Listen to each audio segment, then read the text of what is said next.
Welcome in, everyone, to another edition of the GSMC College Football Podcast brought to you by the GSMC Sports Network. It is May 15th. I am your host, as always, Tommy Brzee, and we have a great show for you today. We're going to start with a little bit of a different segment. We're going to talk about just all the good things in college football. I feel like I've been covering a lot of the question marks and a lot of the dysfunction around the sport, but I want to just take a second, remind you all why this sport is so special to all of us. Then we'll get into a little bit of scheduling info that has started to leak out over the last couple of days. ESPN's full slate for the first Week 0 and Week 1 have come out. Also, some ers and ahs from Big Noon Kickoff and the Big Ten on CBS for the very first year has made some decisions that I want to break down for you all. Then we'll get into some new rivalries that I think are going to be coming our way with realignment. Obviously, we are losing some that are going away due to teams leaving their conference, but I do think we're going to be able to backfill those with some very new ones that I think can be as aggressive as the ones we just lost. It'll just take a little bit of time to get there, but want to break down 5 for you all that are really standing out to me. Then we'll get back into spring overreactions. We'll go back to the Big 12, a little part 2 here. Probably we'll have a part 3 on Friday if I'm being honest, because this does not even scratch the surface of the teams that I want to touch on. So we have Oklahoma State, Kansas, Colorado, and Baylor for you today. And then we'll finish it off with a Spotlight Wednesday, and we'll talk about the Florida State Seminoles. A ton riding on this year. DJ Uiagalelei is the hinge point.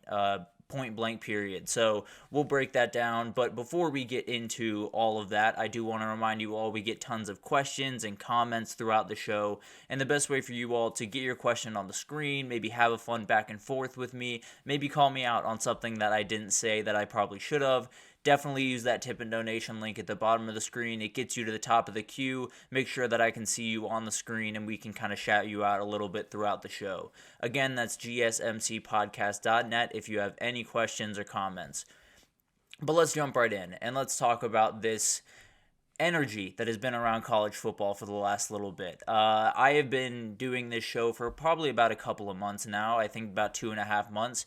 And when I look at, the things that I've done, I've been very, very proud of some of the content that I put out there. But the reality is a lot of it has to do with the dysfunction in college football, everything that is changing, everything that is going away from this sport in the transfer portal, NIL, conference realignment, take your pick. There's a million different things that fans are very, very worried about that obviously you want to cover, and I will continue to cover on this show.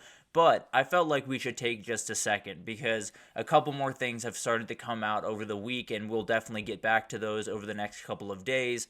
But I felt like it's good for everyone just to take a second around this time of year when everything is kind of at a lull to remember what, this sport is and why it is so special to all of us. So, you have conference realignment, you have losing some classic rivalries, you have players moving around and you feel like they're just not, you can't make connections with those players. You feel like players are just worried about the money and they're not worried about, the actual team they're going to or any of that type of stuff. And I kind of want to push against that just for a second here. I think the biggest misunderstanding to me when we talk about NIL is that is the end-all be-all for the majority of kids out there. And I fully understand that there are a number of kids out there that use that as probably the number one thing that they look at when going into a program. I fully understand that. I don't think that's necessarily the wrong way to go about business, but I prefer the other way. I'll put it that way. I do think that all of that considered, I don't think that that's the case. I don't think the majority of kids out there are just looking for NIL money. I think there's so many kids out there that are still in this for the right reasons. They still just love the sport. They want to go somewhere where they feel comfortable, where they love the coaches, where everything just feels like they're in the right place. They'll stick it out if they need to. We saw Carson Beck has taken the reins, and that's a great example of someone who waited his turn, and now you look the way that Georgia fans talk about Carson Beck,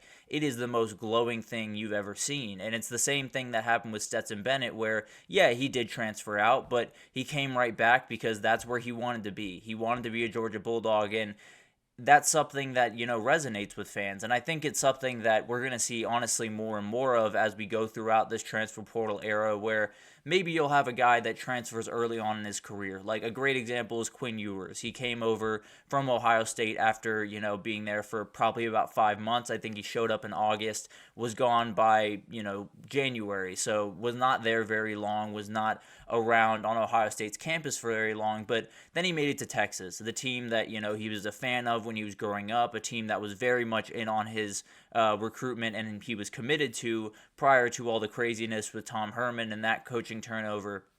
But ever since then, he has been a Longhorn. Pretty much the second that he stepped on the campus, every Texas fan knew that this was our quarterback. He is going to be the guy, and we want him here. And he has not flinched a second. And he is going to be a Longhorn for the next year, and he will be for the rest of his life, because when fans are able to become attached to these players, it just means that much more when you watch them on Saturdays. And I think that all plays into the NIL and the transfer portal space, because you want those stories out there. You just do. You want to be able to look and say, that guy has been on my team for 3 years. He's gone through a lot of the same things that I went through when I was, in college and going through the same thing. And it's what binds us at the end of the day in college football. The reason that we all sit down every single Saturday and watch a bunch of 18 to 22-year-olds run around on the football field is because they're wearing the same colors that we are. It's because they chose the same school that we did,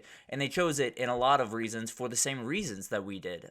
They chose it because they love the atmosphere. They chose it because they love the college town. They chose it because they love the people there. And I think that's something that with NIL and the transfer portal and all of this different stuff, we've kind of just decided that doesn't matter at all anymore, and I just don't believe that to be true. Mac Brown had a great quote when he was being interviewed by Josh Pate, where he just said, everyone keeps telling me that all these kids are making decisions for NIL alone. They're not. That's just not the way that things work. These kids make decisions off, all of the variables. Some, use NIL to a bigger degree. Some hold more weight in that, but it doesn't necessarily mean that that's the end-all be-all for these kids. I think when you look at what these kids are under right now, just from a perspective of having to understand everything going on around them, having to weigh all the different factors that go into going to a school,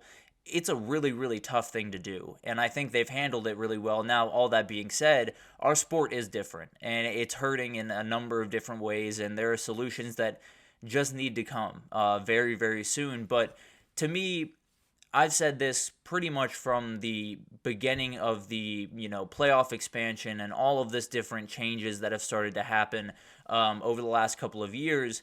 The one thing I've said over and over and over again is, if you keep my Saturday the same, I will not be mad. There is no reality that could, take me away from this game, is as long as that Saturday is untouched. As long as I can, wake up at really early in the morning with a little bit of more pep in my step, as long as I can go to tailgating and enjoy the time and get into the game, and then go into an organized mob for 4 hours and lose my mind over some kids that are playing a game. All of that is what we love about the sport. We don't necessarily love, the recruiting battles. We don't necessarily love the behind the scenes shady dealings. All of that stuff is not great. But there's a ton of stuff on the surface of this game that are still college football, that are the exact same as they were a decade ago and are not going anywhere. I think a lot of people are worried that, once one thing goes, everything is coming after it. I don't think that's the case. There's no reality, at least in the near future, where the second or the first weekend in October, a ton of Oklahoma fans and Texas fans are not filing into that Cotton Bowl and losing their minds and hating each other for just a little bit, and not liking someone because they're wearing the opposite color, or loving someone because they wear your colors. That's something that only happens in sports. It only happens in this world, and especially in college football, I've found, where you could be walking past someone on the street in a state that doesn't even have the team, wearing a Tulane jersey, whatever it is, and someone in Washington is going to be able to, shout you out, say, go Tulane or whatever, green wave.